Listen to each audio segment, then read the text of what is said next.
Hey, what's up guys? Welcome back to another episode of Scotch Sunday here on Drums and Drams. My name's Cameron, and today I'm gonna be taking a look at this very beautifully presented single malt Scotch whiskey. And yes, as you can tell just by looking at this box, this is a premium product that carries with it a premium price tag, somewhere in the neighborhood of $300 to $350-ish if you find it for the right price here in the United States. And while I know this comes from Glenfiddich, and when you think about high age statements from Glenfiddich, you typically think about low proof, chill filtration, added color, all that kind of stuff. And this is definitely in that camp as well.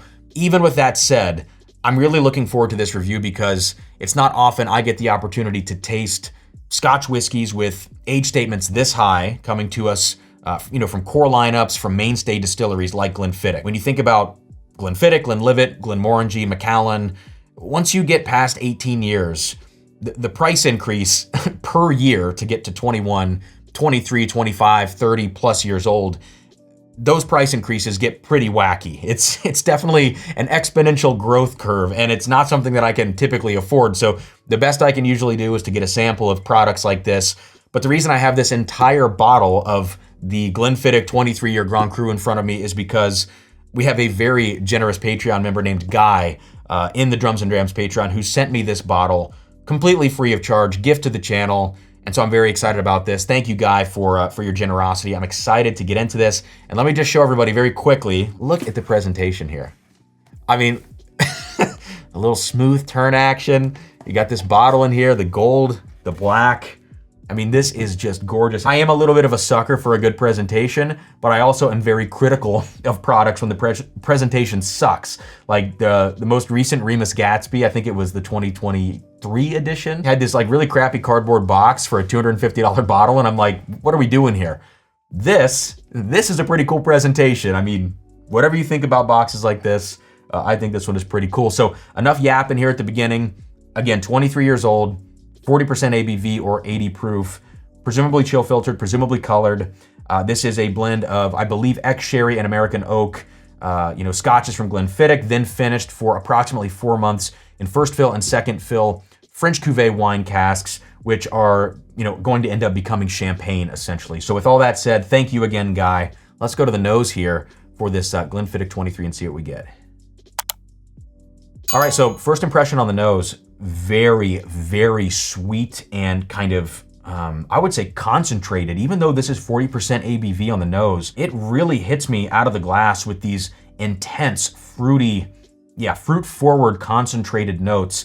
It does have this one quality to it, and I've got to say, maybe it's the power of suggestion, knowing that we're talking about sparkling wine and we're probably talking about, champagne. There is that brioche note that you get on some champagnes, which is kind of like that characteristic note.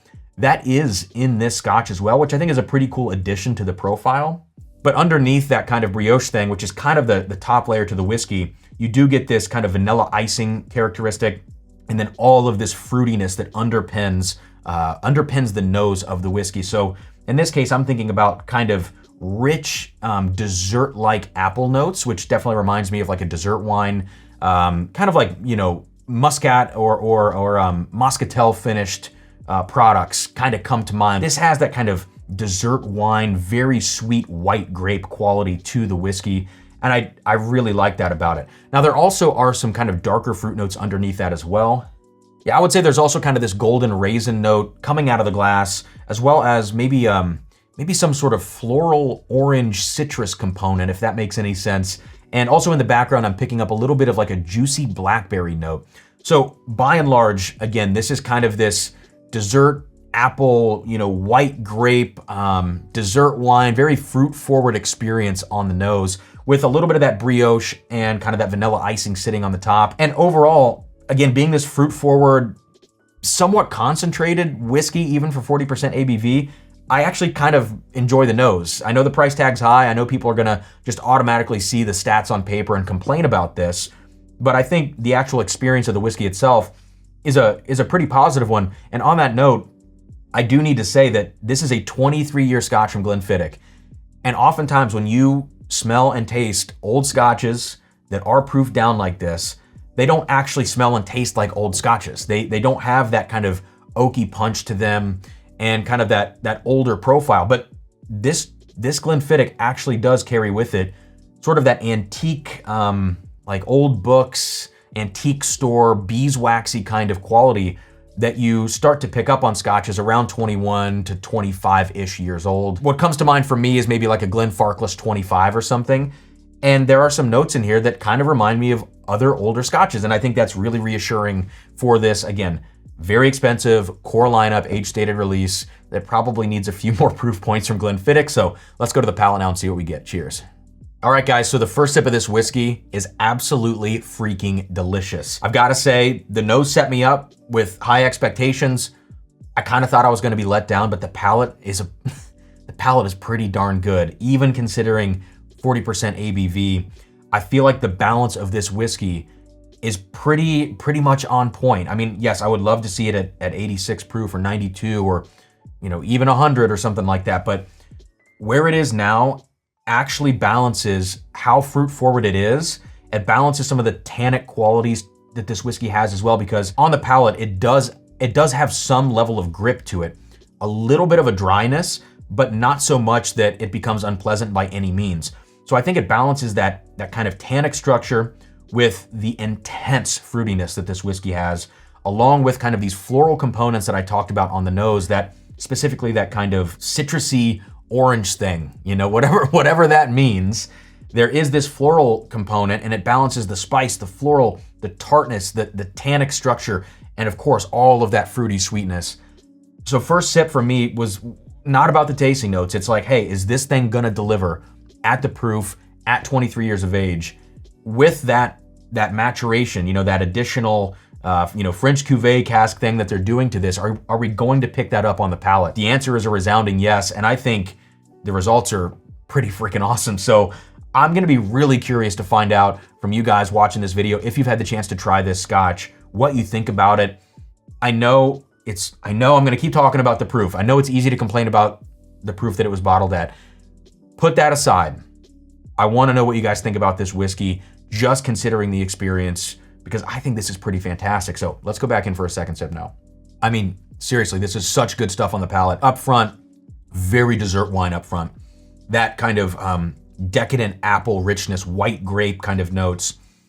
It's so sweet. It reminds me of drinking Sauterne a little bit. And then as it rolls back, you get into more of those kind of wider brioche notes that I talked about, that champagne influence that really picks up on the mid palate. It broadens the whiskey out just a bit.